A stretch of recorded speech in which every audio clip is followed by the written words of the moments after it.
media loves using is they'll often report things in relative risk. So they'll say something like, eating an egg a day increases your risk of getting cancer by 50%. But so that sounds hectic, you're like, oh my word, I'm never going to eat an egg in my life again. But then if you look at the actual numbers, it might be that before the egg, before people were eating eggs, it was like 1 in every 100 people, and after the egg, it was 2 in every 100 people. So then the actual risk increase is like 0.1, whereas there's a 50% relative risk increase. So what we're really looking for is the absolute risk increase. That's more of a useful figure because that's based on the actual numbers. Relative risk, it can just be really, really misleading. It inflates the results. Hello and welcome to the PCOS Oracle podcast, Jacqui. I'm so glad you could join me on the podcast. I've been following your Instagram page and I'm really loving the content you share. So I was super excited to have the opportunity to chat with you, and I'm really looking forward to a topic that we'll be delving into today, which is the challenges of nutrition research. So we'll be addressing common questions like, why do we see so many conflicting research papers on nutrition, the flaws in nutrition research methodologies, and lots more. But before we get into all that cool stuff, can you please share with us a little bit about yourself, your own kind of health journey, and how you decided to create your Instagram page and work with women and people around the world? Yeah, thank you so much for having me on the podcast, Despina. So a bit about me. I've always been obsessed with nutrition my whole life. Even as a little girl, I remember I would sit at the breakfast table and analyze the nutritional information on cereal boxes and compare cereals and like make my breakfast choice based on where I was getting more nutrients. It's always been an interest of mine. I've also always been quite a maths geek. So I like working with numbers, I like analyzing data. So combining those two interests is what led me to studying biostatistics. So biostatistics is all about analyzing and understanding health data. We also learn a lot about clinical trials. So what are the protocols and procedures for conducting a clinical trial? How do you go about collecting the data? How do you go about analyzing the results and interpreting the results? So I really, really enjoyed studying biostats. My master's research topic was on childhood malnutrition. So I looked specifically at prenatal risk factors that affect the risk for stunted growth in children. So very, very interesting research. I really enjoyed doing the research. After my studies, I decided to give it a go at corporate world. Up until very recently, I've been working full-time as a data analyst in the life and health insurance industry. And that's actually been really interesting. In the insurance industry, you get to work with a lot of medical and lifestyle data to try and understand mortality and morbidity risk. So it's been a really great experience for me. But I think the corporate world is not for everyone. I didn't feel like I was getting a lot of fulfillment out of the work. I just had a strong desire to really help people and work in nutrition and actually help people transform their lives through nutrition. So while I was still working, I started studying part-time to get my health coaching qualification and diploma in nutrition, and started taking on some health coaching clients part-time. And absolutely loved it. I really love working with people and helping people with their nutrition, working one-on-one. And so eventually I decided to resign from corporate life and follow that full time.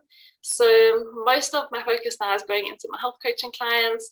I still do some statistical analysis consulting work part-time. So mostly for nutrition and health researchers.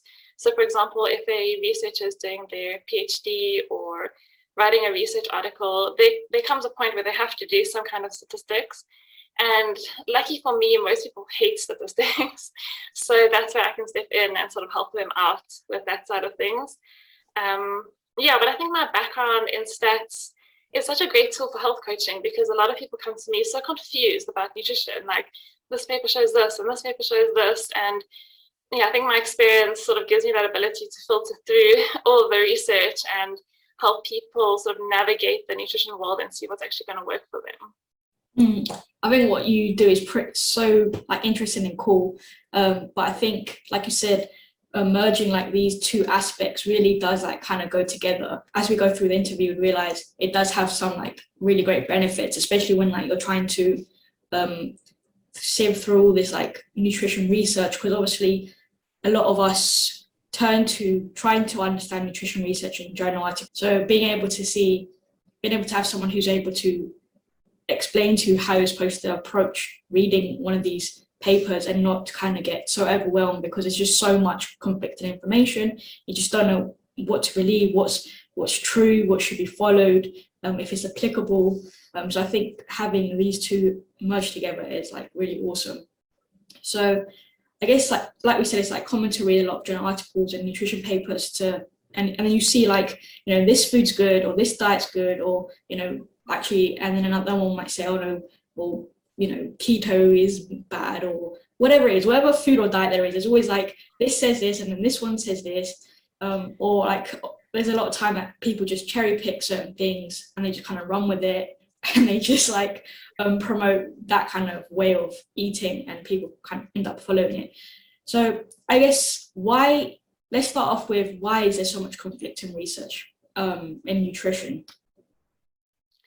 Yeah, so I think nutrition is an incredibly difficult field to study because there's so many moving variables. There's what we eat, but what we eat together, our overall diet, our lifestyle behaviors, all of that's playing into our overall health. So it's incredibly difficult to isolate nutritional effects. Broadly speaking, there's two ways we study nutrition. There's intervention studies and observational studies. Intervention studies are better quality evidence in general because you give someone a specific dietary change and monitor the outcomes from that. Whereas an observation study, the researchers just get a general pattern of eating for the study participants and then monitor their health. There's no specific intervention. So ideally, we'd have way more intervention studies in nutrition to help us make better judgments about certain foods. But the problem is that intervention studies are very difficult to conduct and very expensive. So currently, the majority of published research in nutrition is based on observational studies. And we can get into the pros and cons of observational studies. But to start, I want to give you an example of sort of that demonstrates the flaws and limitations in nutrition research, specifically observational studies. So another word for observational studies is epidemiology. And in the US, one of the richest epidemiological data sources is called the NHANES data. It stands for the National Health and Nutrition Examination Survey. And it's been going since the 60s, and there's thousands of participants. They add new data every year. There's data on eating habits, on physiological markers, blood markers, even like cognitive assessments. So it's a really, really good database. And a lot of current research is published using the NHANES data. So a few years ago, a group of researchers published a paper in a very high-end journal, the journal called Cell Metabolism. And they found, based on the NHANES data, that increased protein consumption resulted in a 70% increase in all-cause mortality and a fourfold increase of mortality from cancer and diabetes. And they said that if you eat plant-based proteins, your risk is reduced compared to animal-based proteins. So another group of researchers who work very closely with the NHANES data took a look at this, and they said, wait a minute, but those researchers only looked at day one food intake, and one day food intake is not necessarily representative of your whole diet. So they decided to repeat the research using the same data set, but a different definition called usual food intake. And usual food intake is derived using a statistical procedure that takes into account day one and day two food intake, as well as a whole bunch of other variables. And when they repeated the study, they did not find the same results at all. They concluded that increased animal protein consumption does not result in increased risk of all-cause mortality, or onset of chronic disease. So here we have an example of the exact same database, but just two different research methodologies getting completely different results. And I like that example because it really demonstrates how finicky nutrition research is. Something as simple as using different definitions of food intake can result in completely different results. Yeah. So yeah, we have a lot of flaws in observational research, the main flaw being that there's a lot of confounding bias. So for example, if you take the red meat example, we know that in about 70 years ago, when the sort of dietary guidelines came out that we should limit red meat, based on quite flawed research at the time, who are the people that actually gave up red meat? Were the health conscious people, people who don't smoke, who don't drink, more likely to exercise, etc. And who didn't give up red meat, probably the people who eat a lot of fast food, more likely to smoke, drink, whatever. So if you study the population years later, it's quite likely that you do find that red meat is associated with increased risk of mortality. But how do you know that red meat is the villain? It's hard to tease out that specific effect of red meat when we're just looking at a population level. And researchers do track control for those variables. So there's various statistical methods we use to control for confounding variables, like BMI, age, gender, smoker status, etc. But healthy behavior happens in so many subtle ways in someone's daily habits that it's very hard to define healthy in a variable. So that's why we often see that kind of healthy user bias coming about in research. Another form of bias that I think nutrition research is very, very subject to is sort of ideological bias. If you think of it, every researcher probably has their own preference in nutrition.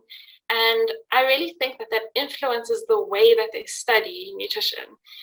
So if that researcher happens to be more plant-based or believes in animal protein, I think that even if they try to be completely impartial about it, it influences the way you look at the data, it influences the type of confounding factors you take into account.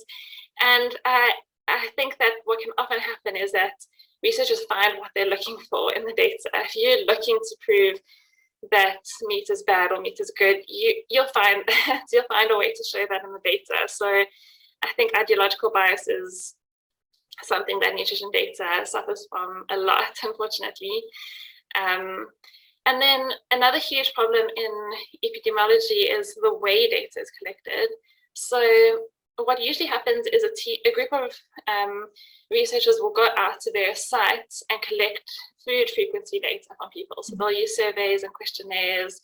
And to the credit of the epidemiology field, I think their methods are definitely getting a lot better.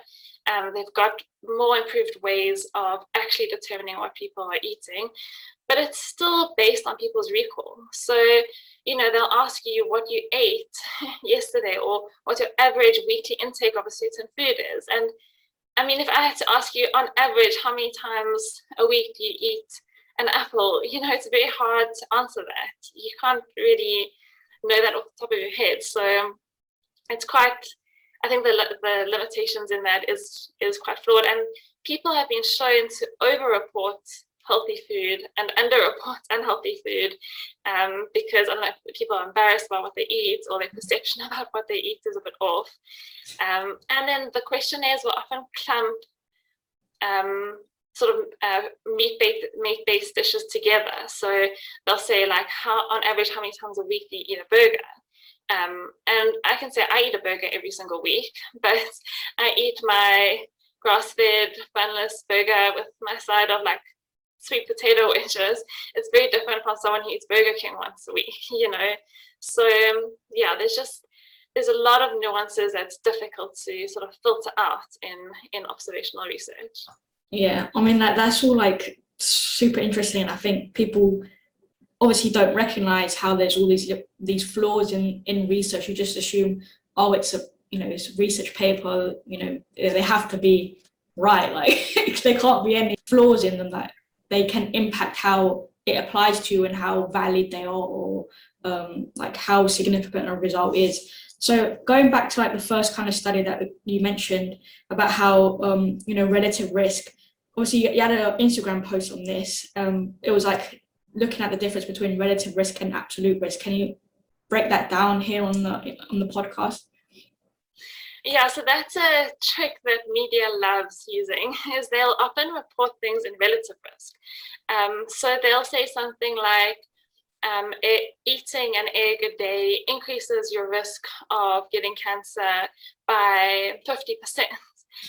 But so that sounds hectic, you're like, oh my word, I'm never going to eat an egg in my life again. But then if you look at the actual numbers, it might be that before the egg, before people were eating eggs, it was like 1 in every 100 people, and after the egg, it was 2 in every 100 people.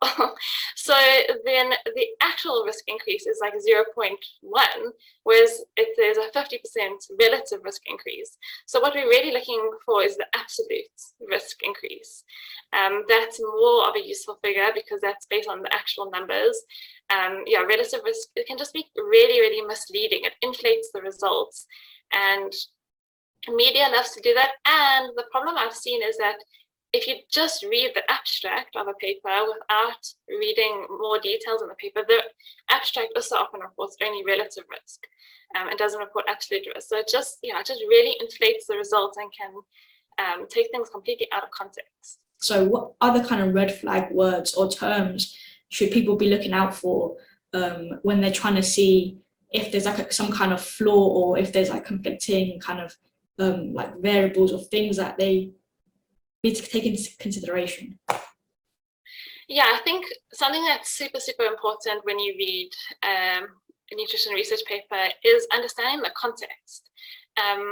So, for example, who were the study participants? Because someone might be using a paper to reference, say, why low-carb eating is beneficial, but then you look at the paper and the study was done on middle-aged diabetic men. And you're like, so me as, like a 30-year-old premenopausal metabolically healthy lady, that is so irrelevant to me. So if you're trying, that'll often happen is, look how good low carb is with this paper. They, improves their HbA1c levels and all these things. But like I said, if that was done on middle-aged diabetic men, that's completely, their metabolism functions completely different to mine. So that result is not even relevant to me. So I think the most important thing is just understanding the context. Who were the study participants? Is that even relevant to you? What was the environment in which the experiment was taking place? Understanding what is the real world application of that. I think something that's also super important when you read a paper is just not to just read the abstract, because I think it's easy just to quickly read the abstract and then, quote that paper as your reference. But the nuances are quite important, and abstracts usually have a word limit to, how much they can actually put in there. So I do understand that reading the sort of methodology and results section can be overwhelming because there's a lot of like statistical jargon in there, and it can just confuse people even more. But I always encourage people to read the discussion section. So the discussions is where they'll discuss some of the nuances and how you interpret the results, what the limitations of the study were, what further research needs to be done. So I think reading the discussions paper at least is a really, really good place to start, just to help you put that research into context. Is it even applicable to you? Yeah, so I think definitely looking at like the sample, the participants, and then like mostly looking at the discussion can really help you figure out what even the researchers are suggesting, how they're like summarizing like the research, and then, like you said, limitations and like things like that. I think that's super important. So is there anything else that we need to get our listeners to keep in mind when trying to understand research papers, and when they're trying to understand if something is something they should be listening to? Like you said, obviously with the whole diabetic that can even be applied to like intermittent fasting. Obviously, everyone thinks intermittent fasting is like super good. Obviously, in certain scenarios, in certain cases, for certain people, it can be beneficial. But like you said, looking at the sample size and seeing who did it, who the participants were. Like, I don't think there's any research papers looking at intermittent fasting on women who are in their reproductive age. Which is like, if it's all men, they don't obviously have a cycle. They don't, have all these kind of other kind of hormonal stuff that impacts them.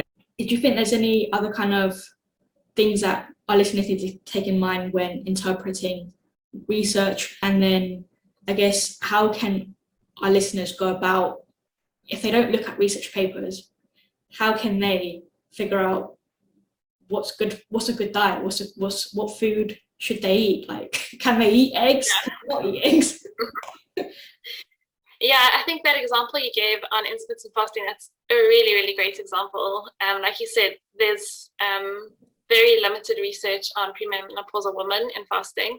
And I mean, we see it all the time. There's loads of premenopausal women trying fasting. They do it for years. It's the best thing ever. And then a few years later, they haven't got a cycle. They're struggling with hypothyroidism. And, so I think it's important to understand who is the research done on. With intermittent fasting, the thing is, also the context is important. What were these people eating before they started fasting? Because not eating is probably better than eating a whole bunch of crap, So if they were just eating a standard diet with lots of fast food and everything, then maybe intermittent fasting was better in that circumstance. But I don't think there's a lot of research on someone eating a very good nutrient dense diet and then comparing that to if they had to fast. And yeah, if it's a controlled study, what was the control group eating while the fasting group was fasting? You have to think relative to that. So I always think the benefits of fasting probably lie in the fact that your gut is getting a bit of a break. So I always say you can achieve that same effect by not eating excessively gut irritating foods. But also there isn't that research to compare someone who eats very easy to digest foods compared to fasting. So when you're reading an intermittent fasting paper, it's important to consider that context. Yeah. What are you comparing fasting to? And I think the other thing is to look at what is the end point that they're measuring. So in a lot of nutrition papers, the end point is weight. So, they'll show, okay, intermittent fasting reduced weight, low carb reduced weight, or whatever the intervention was. But we know that weight isn't always necessarily a measure of health. Someone can lose weight and actually have worse health outcomes, depending on where you're coming from. So just looking at weight as an endpoint is not necessarily representative of if that intervention is actually productive to your overall health. So yeah, looking at what was the actual endpoint. I think even in intervention studies, because it takes many, many years for, say, cancer or diabetes to develop, or death, if they're saying mortality, intervention studies are usually quite short. So they'll be maybe 6 months rather than an observational study, which can span many years. But within that span, it's very unlikely that either any of your study participants are going to develop cancer or die. So they'll use some other kind of endpoint there. So maybe, did their cholesterol increase or decrease, things like that. But we know that those things don't always play out in terms of long run improved health. So sometimes someone lowers their cholesterol and it wasn't necessarily a good thing for that person. If they've got, a lot of inflammation and things, you can't say that reducing their cholesterol was necessarily best for that person. So that's also the limitation in what endpoints are we actually measuring. Yeah, I think that's definitely true. There is obviously, there's a lot of this idea that knowing what the end goal, what's the result that they're trying to achieve. Is it like a good health outcome, or is it just like you think it's a good health outcome? But exactly, yeah. So if we don't focus so much on research, what's the alternative? Like, what do we do? Yeah, so I always encourage people to be their own researchers and start collecting data on themselves. because we're all individual, we come from different health backgrounds. We can't always rely on the research to tell us what's going to be best for us. So yeah, something I love tracking is temperature. I think that's such a nice outcome to see if what you're doing is working for you or working against you. So I always encourage people to check their temperature every morning, especially for ladies to be able to check their cycle. You know how important having your regular cycle is and how much they can tell you about your health.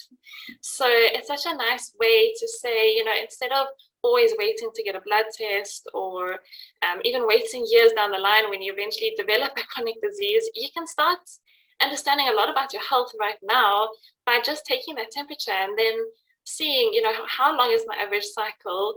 And then 1 month, if you, for example, ovulate late, you can reflect and say, okay, what's my stress levels like? What's my food like? What am I over exercising? And you can start being your own researcher. You have that data now to do those reflections. So I also always encourage people to do some kind of food diary. I like using an app like Chronometer. And that's not to say that we need to obsess over calories, definitely not. I think that is the one caution, if you're going to start using an app, do not get obsessed about calories, rather use it to make sure you're eating enough calories, but just to get an idea of what your micronutrients are looking like. So it's nice to put your food into an app and see, am I actually reaching all my macronutrient targets? Because we know that those macronutrients are the building blocks of all function in our body. So again, instead of waiting for a few years where you get a blood test, or even years down the line when you start developing health issues, you can see now, what can I do now to give myself the tools I need for my body to function optimally? And yeah, tracking that bit of data can be so valuable. Yeah, for sure. I think temperature is like number one as well. And obviously tracking your cycle is like a report card. So knowing what's going on does tell you a lot about your overall health. And I think tracking your food is, like you said, not for like caloric purposes, but like just seeing if you're getting enough of the macronutrients, if you're balancing your meals, if you're getting your macros, vitamins and minerals. I think that's definitely something that everyone can just start doing from now, just to, it's not like something that you have to do for the rest of your life. It's just, I feel like for a certain period of time, it can really be insightful and help you address where you might not be like eating enough, because then it could obviously help with blood sugar balance, which is like really important in preventing like insulin resistance and that kind of stuff. Yeah, exactly. And one more thing there, I think, if you've got a symptom that you're dealing with, maybe it's acne or poor sleep or constipation or whatever it is, it's so helpful then to do a food journal for at least some time and start seeing, when is that symptom coming up for me? Because it could just be something that you're eating that's not working for you. So if you just start a little journal with saying, what is my energy like today? What is my sleep like today? What is my digestion like? What is my mood like today? And then just start collecting your own data. If you're a complete data geek like me, you can collect that all on a spreadsheet and put a graph together. Yeah. So on Chronometer, if you go on the web version, you can actually download your data. So I like to download that, and then I add a few metrics, like I said, energy for the day, digestion, mood, sleep. And it's actually so interesting. You can start seeing links between, maybe there's just a food that you're eating every day and then sleeping really poorly every time you eat that food. Then that's you doing your own research and you're like, okay, maybe that food is messing with my sleep. Maybe I shouldn't eat that food so close to dinner, Yeah. So it's nice to do your own little investigations like that. Yeah, I mean, that's definitely all the kind of stuff that I get my clients to like track in an Excel spreadsheet as well. And it's just really useful. And like, that's how all this kind of stuff is how I realized that I needed to avoid gluten for a while to like address my own gut issues. So like making notes and like realizing, it can really help you look back and be like, oh, I'm eating this specific food, and every time I eat this specific food, I'm like having really bad like reactions to it. And then you could like start making changes. So I think that's definitely something probably like in the top 3 things that people should be doing. yeah, I feel like this has been super interesting. Is there anything else that you would like to touch on regarding like the nutrition papers and all that kind of stuff? Is there anything else, like top tips? I don't know, like a wrap up. Yeah, I think what I don't want to sort of put the nutrition research industry completely to shame with what I'm saying. So I do think there is a place for nutrition research, and I think every paper that comes out is, helping us increase our knowledge on nutrition, increase our understanding of how food impacts our bodies, impacts chronic disease. So I do think that there is value in nutrition research, and I appreciate everyone putting the research and the papers out there, but I just think it's important to never look at one paper in isolation. There's always a bigger picture. So if a paper comes out, look at the results and think, okay, that's an interesting result. What these researchers found was very interesting, and I'll keep that in mind. But then we need to start comparing that to other papers, that other papers find the same results. There's a lot of nuance in the nutrition world, and we can't just look at one paper in isolation and make some kind of conclusion about that food. So yeah, I think the nutrition research industry is always evolving, getting better, publishing better papers. So when new research comes out, it is important to keep up to date and see what's out there. But I think we can't put too much reliance on those papers in terms of what works for us as an individual. And that's when, like I said, being your own researcher really, really is such an important tool to have. Yeah, exactly. I think like what you said, compiling a bunch of like research papers, not just going based on like one, but like comparing it to another that might have like the same result, but like going through it and assessing those areas that you pointed out, if it's applicable, if like what's the discussion, like all this stuff, like comparing it. But yeah, I think I definitely agree with that. Obviously, we're not trying to like say that nutrition papers are like pointless. They obviously definitely have a place, and they do help us. It's been a really insightful and open interview. I feel like our listeners are able to now, when it's come across a headline on social media and someone says like something, they can be like, oh, hang on a minute, and like comment back or something, or like feel more confident when reading papers, that they can read it properly and understand whether they can use it. So thank you so much. How can our listeners connect you? Where can they find you? And how can they work with you? So you can find me on Instagram at the Nutrition Statistician. I've got a link to my website on my Instagram if you'd like to work with me. And I always love connecting with people, so come say hi. And Awesome. I have everything linked in the show notes. I really appreciate you taking the time out of the day to join me today. I've learned a lot. I'm sure our listeners have, and I really appreciate it. Thank you so much. Thank you, Despina.